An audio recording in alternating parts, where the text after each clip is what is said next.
क्रांतिज्योती सावित्रीबाई फुले जयंती विशेष स्त्री शिक्षणाची जननी सावित्रीबाई फुले हिस्ट्री इन मराठी. नमस्कार मित्रांनो, तुमचे स्वागत आहे.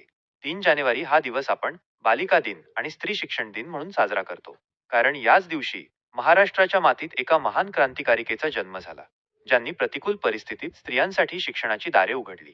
त्या म्हणजे क्रांतिज्योती सावित्रीबाई फुले. आजच्या व्हिडिओमध्ये आपण त्यांच्या संघर्षाचा आणि कार्याचा प्रेरणादायी इतिहास पाहणार आहोत. सावित्रीबाईंचा जन्म 3 जानेवारी 1831 रोजी सातारा जिल्ह्यातील नायगाव येथे झाला.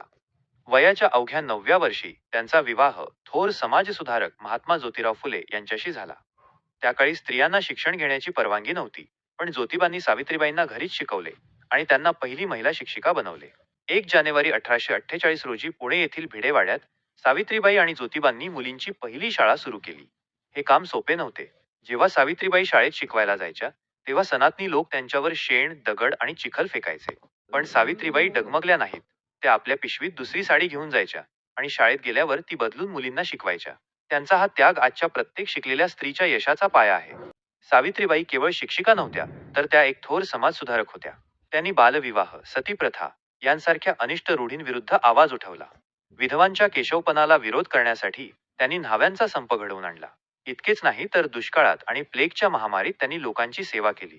रुग्णसेवा करतानाच त्यांना प्लेगची लागण झाली आणि 10 मार्च 1897 रोजी त्यांची प्राणज्योत मालवली. मित्रांनो, आज आपण ज्या सुशिक्षित समाजात वावरतो त्याचे श्रेय सावित्रीबाईंच्या संघर्षाला जाते. विद्येविना मती गेली हा विचार मांडणाऱ्या सावित्रीबाईंना आज त्यांच्या जयंतीनिमित्त विनम्र अभिवादन. तुम्हाला हा व्हिडिओ कसा वाटला?